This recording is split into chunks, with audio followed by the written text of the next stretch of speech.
Hello students, this is Jyoti. Welcome to Grammar Box. It's been time I haven't recorded any video, so I was busy somewhere. It's not bad to be busy, but it's bad to not record any video since a time. So today's video is gonna be very interesting for you cause I am bringing a video on superfluous expressions और words. Superfluous expressions और words के बारे में हम पहले बात कर चुके हैं. क्या होते हैं? एक्स्ट्रा वर्ड जिनकी नेसेसिटी नहीं है, और आई वुड से ऐसे वर्ड जो अननेसेसरी है. ठीक है, क्लियर है इतना? तो बिना टाइम वेस्ट किए फर्स्ट सेंटेंस से स्टार्ट करते हैं और देखते हैं कहाँ कहाँ आप ये मिस्टेक करते हैं और कहाँ इन्हें आप करेक्टली बोल सकते हैं. First word is it was a big blunder. So the word blunder itself is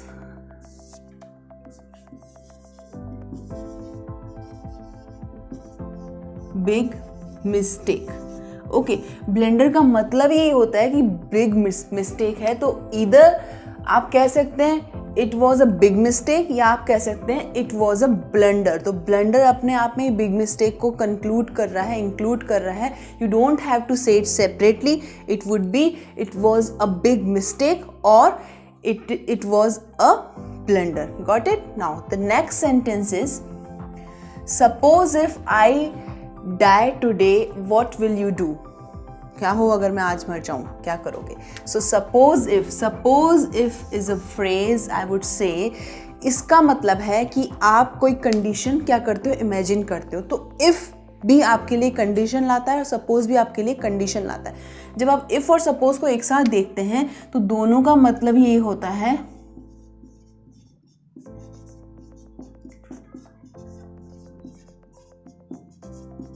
दो बार आप बोल रहे हैं कि इमेजिन करो. सपोज इफ का मतलब तो यही होता है. तो इधर आप यूज कर सकते हैं सपोज आई डाई टुडे, या आप यूज कर सकते हैं इफ आई डाई टुडे. आप कंडीशन दे रहे हैं तो सपोज और इफ एक साथ यूज नहीं होंगे क्योंकि वो दोनों ही कंडीशनल वर्ड हैं, दोनों ही कंडीशन देते हैं. तो better use suppose I die today और इफ आई डाई टुडे. उस समय आप वो कंडीशन दे सकते हैं. तो नेक्स्ट सेंटेंस देखते हैं. I was working throughout the whole day. Now, this is something very interesting you need to learn. I was working throughout. Throughout का मतलब होता है पूरी तरह से. ठीक है, throughout the day और throughout the whole day. यहाँ पर मिस्टेक ये है, whole word का मतलब भी ये होता है completely, और throughout का मतलब भी ये होता है completely. ठीक है, तो थ्रू आउट का मतलब भी कंप्लीटली है, होल का मतलब भी कंप्लीटली है. तो ये रिपीटेशन हो गया. रिपीटेशन के लिए हमें यहाँ से होल हटाना होगा. तो it would be I was working throughout the day. मैं पूरे दिन काम करता रहा. I think you have got my point. Now the next sentence is Neeta has withdrawn back the plan. Now this one is also very interesting, जहाँ पर हम बहुत बार गलतियाँ करते हैं.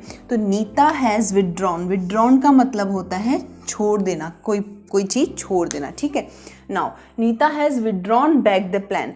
विड्रॉन का मतलब छोड़ देना होता है, जिसमें इंक्लूड होता है back. I have stepped back. जैसे मैं बोलती हूँ आई हैव स्टेप्ड बैक, मैंने कदम पीछे ले लिया. तो स्टेप के साथ आप बैक ले रहे हैं. तो स्टेप आपका बताता है कदम और बैक बताता है पीछे लेना.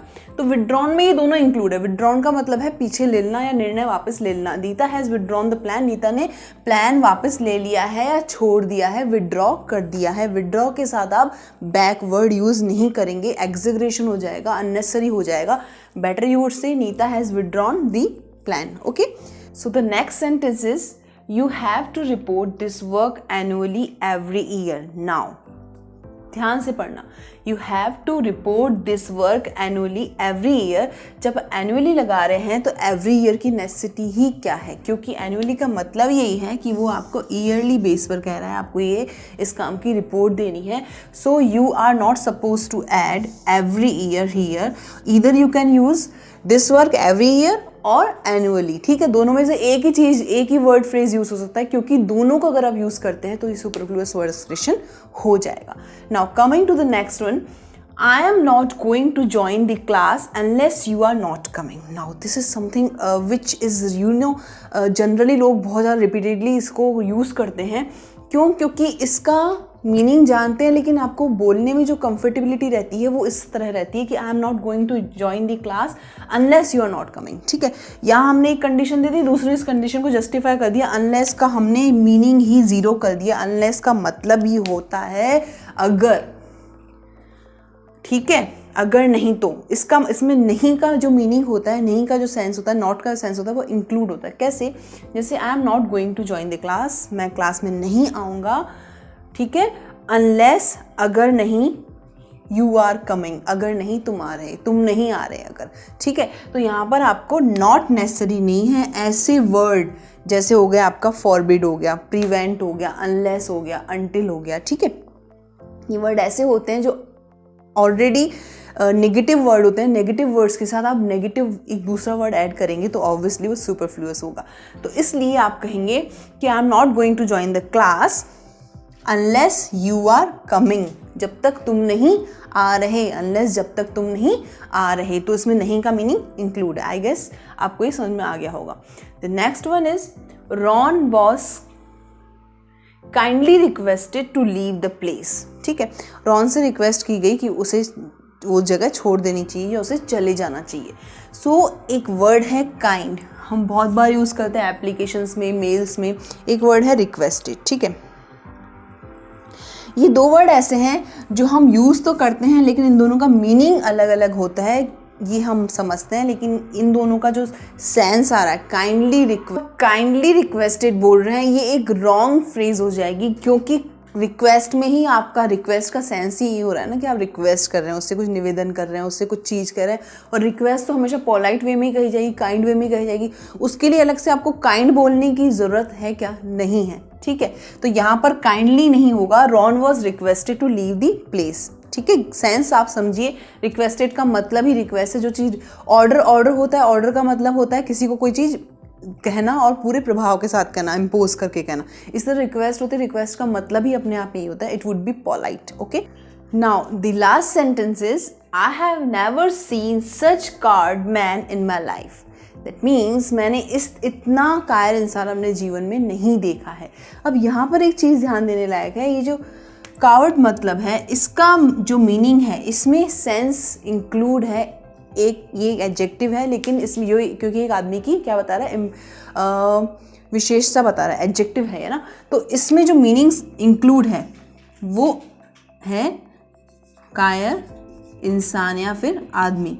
तो इसमें वो वर्ड में वो इंक्लूड है वो मीनिंग, इसीलिए यहाँ पर एक्स्ट्रा मैन लिखने की ज़रूरत नहीं है, नेसेसिटी नहीं है, क्योंकि कावर्ड ऑलरेडी बता रहा है कि वो एक कायर इंसान है। I have never seen such card in my life. तो इस तरह के ये सारे सुपरफ्लुअस वर्ड्स हैं जो आपके मोस्ट ऑफ द एग्जाम्स में सुपरफ्लुअस एक्सप्रेशंस के एक पूरा सेगमेंट आता है आपका उसमें, और इस तरह की एरर आपसे पूछी जाती है। इस तरह की एरर को फाइट करने के लिए सुपरफ्लुअस वर्ड्स की एक्सरसाइज करो, इन्हें लर्न करो और डे टू डे लाइफ में इस तरह के वर्ड्स लाओ, ताकि आपको इनको प्रैक्टिस और अच्छे से हो सके। बहुत जल्दी एक नई वीडियो मिलती हूँ, तब तक के लिए थैंक यू, बाय बाय।